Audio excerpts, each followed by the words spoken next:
Me da mucho gusto que esta noche estén aquí con nosotros Eunice Rendón, coordinadora de Agenda Migrante, Red Viral. Gracias, Eunice, ¿cómo estás? Muy bien, gracias. Gracias de verdad por venir. Mi querido Carlos Cruz, también fundador de Causa Ciudadano. ¿Cómo les va? Muy bien, aquí estamos. Saludo a todos los televidentes. Sé que el muy bien, híjole, es más de cortesía.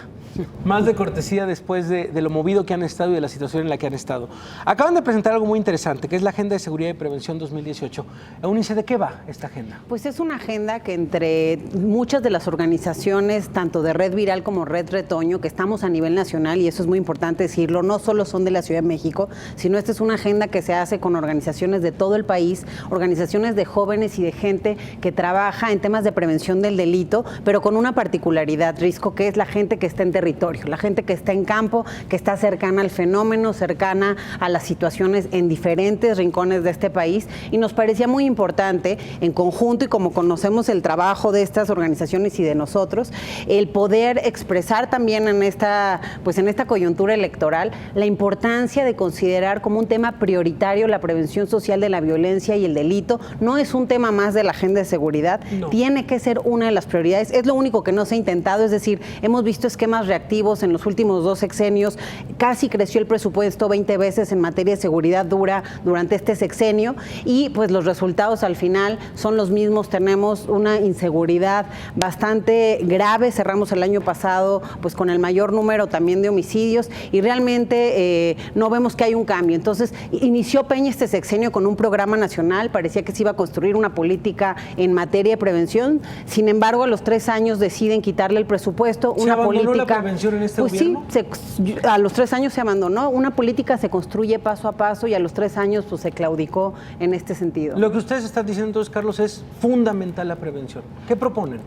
Lo que nosotros estamos pensando, y basado en evidencia del trabajo que se hace todos los días, primero es que tenemos que tener una focalización de la prevención, es decir, no podemos seguir pensando así todos los lugares, sino que tenemos perfectamente muy claro dónde son los hechos, cómo suceden y quiénes los están haciendo. Claro, y además los va dando diversos estudios que van haciendo las propias organizaciones y los diagnósticos.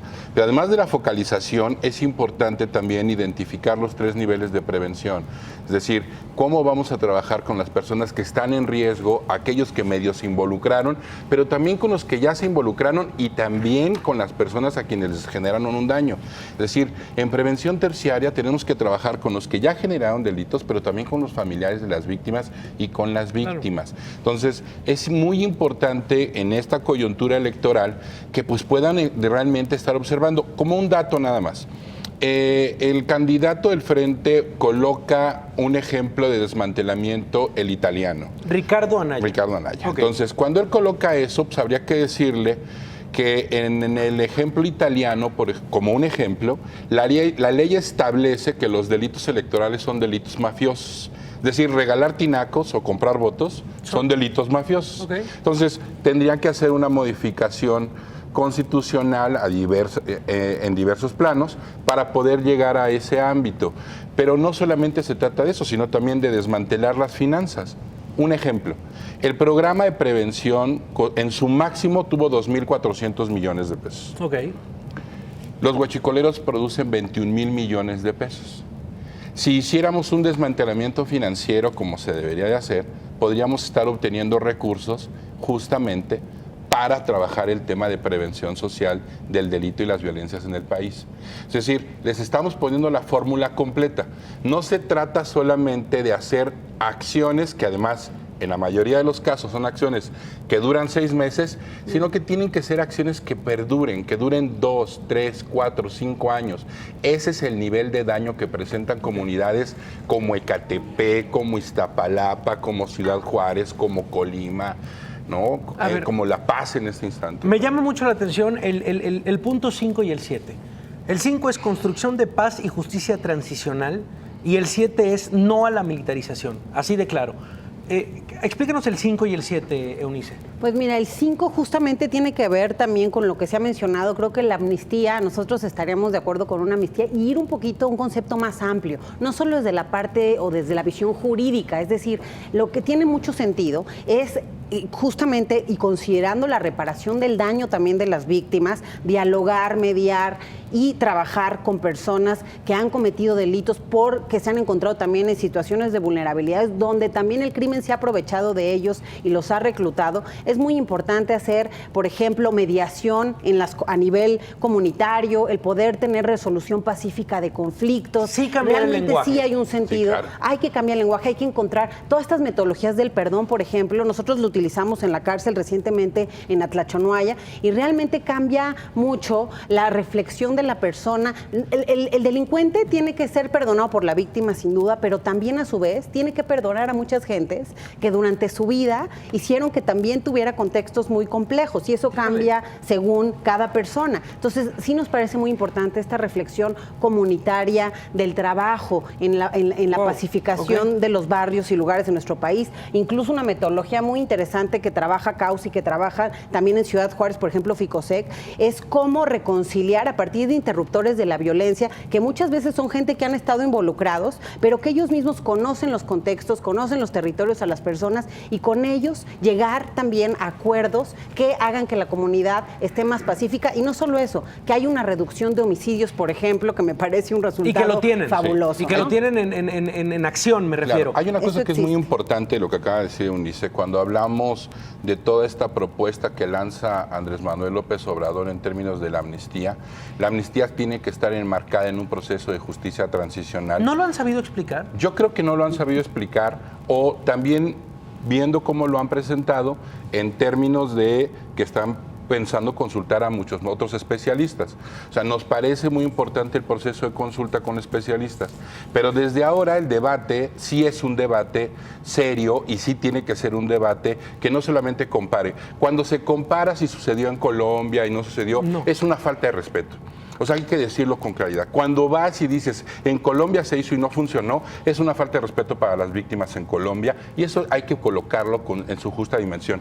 Cuando se pone en el centro del debate a las víctimas, entonces todo proceso de justicia transicional tendrá que irnos a llevar a la verdad, a la justicia, a los mecanismos de no repetición, garantías de no repetición, pero sobre todo a que esta verdad pueda construir el gran principio de que no vuelva a sucedernos. O sea, la verdad y la memoria para los familiares es que no nos vuelva a suceder. Nos sucedió en los 60s y en los 70s y nos volvió a pasar ahora, ¿no?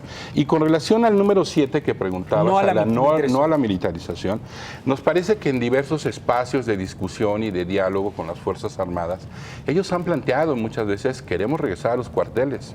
Sin embargo, en las estructuras civiles no ha habido el compromiso por vencer la corrupción y la impunidad.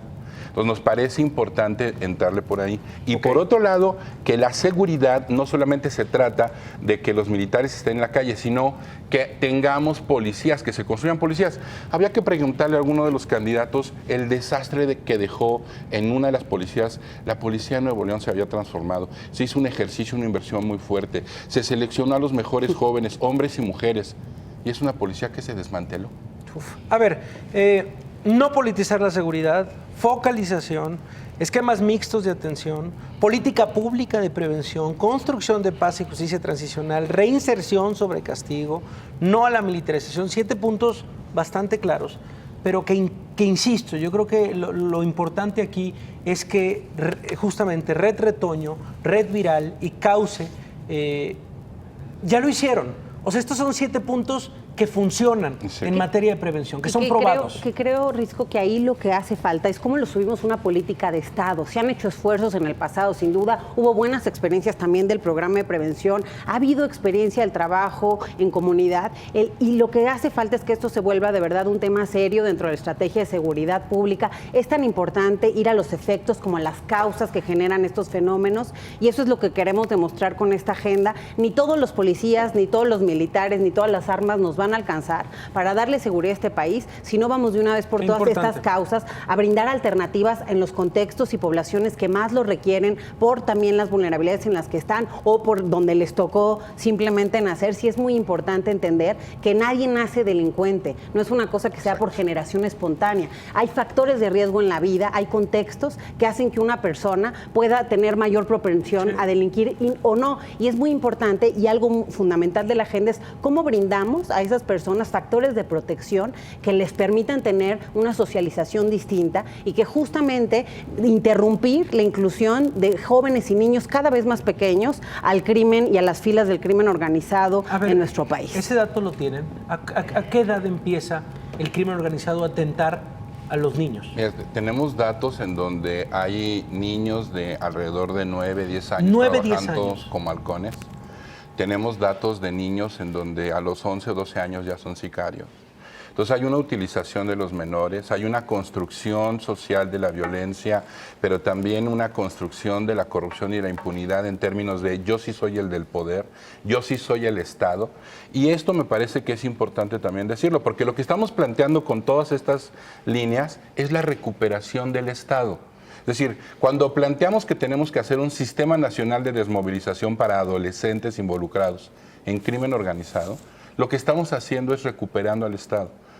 Hay muchos que nos dicen, es que no hay plata para hacer eso. Nosotros les decimos, si generan una ley de desmantelamiento financiero y patrimonial y reutilización social de bienes confiscados, ahí tenemos los recursos para poder hacer este trabajo.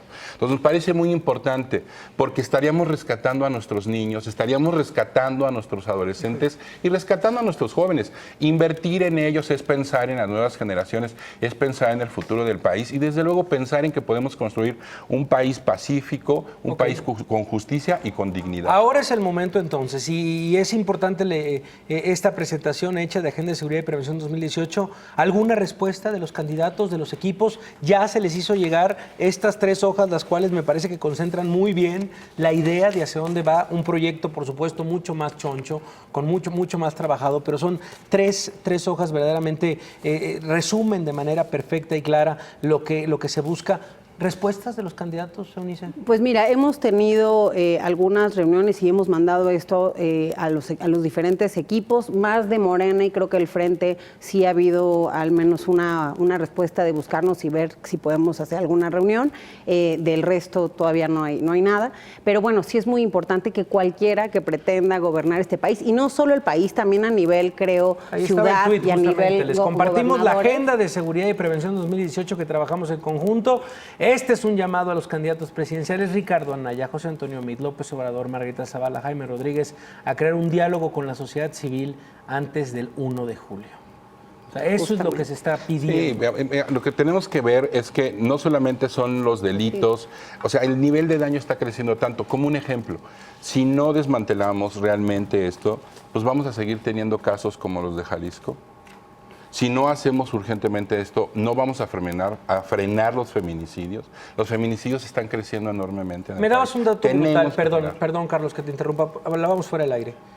Lo que ha documentado Cauce Ciudadano del tema de los desaparecidos, de los estudiantes desaparecidos. En el caso de la zona de Lagos de Moreno, junto con Red Retoño y Cauce Ciudadano, hemos documentado alrededor de 75 casos que tienen las mismas características que los 3 estudiantes cineastas asesinados y disueltos en Asia. 75 casos. ¿En cuánto tiempo? 2014 a la fecha.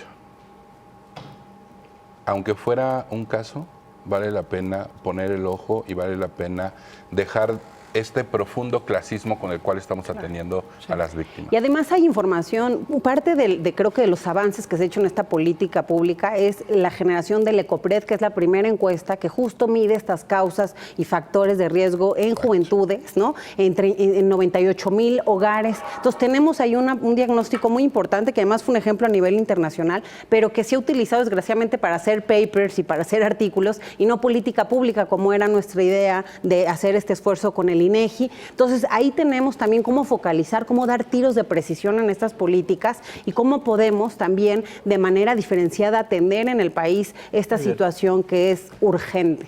Pues qué voces tan importantes, Eunice Rendón, coordinadora de Agenda Migrante, Red Viral, Carlos Cruz, fundador de Cauce Ciudadano, que se unen también a Red Retoño. Qué importante levantar la voz en este asunto en particular. Tienen micrófono abierto para lo que se necesite, para presionar a los candidatos. Por lo pronto aquí en este espacio nos comprometemos en la primera oportunidad que tengamos con los candidatos de decirles, oigan, hay una propuesta de prevención muy importante, si ya la revisaron. Una idea sería muy interesante si en este espacio los equipos de estos candidatos están dispuestos a venir a debatir con la ciudadanía que hemos construido seguridad y justicia en el país. Lo hacemos. Me encanta la idea. Carlos, Eunice, gracias por estar esta noche por acá. Hasta luego. De verdad. Gracias Bueno, pues vamos a una pausa. Vamos a una pausa.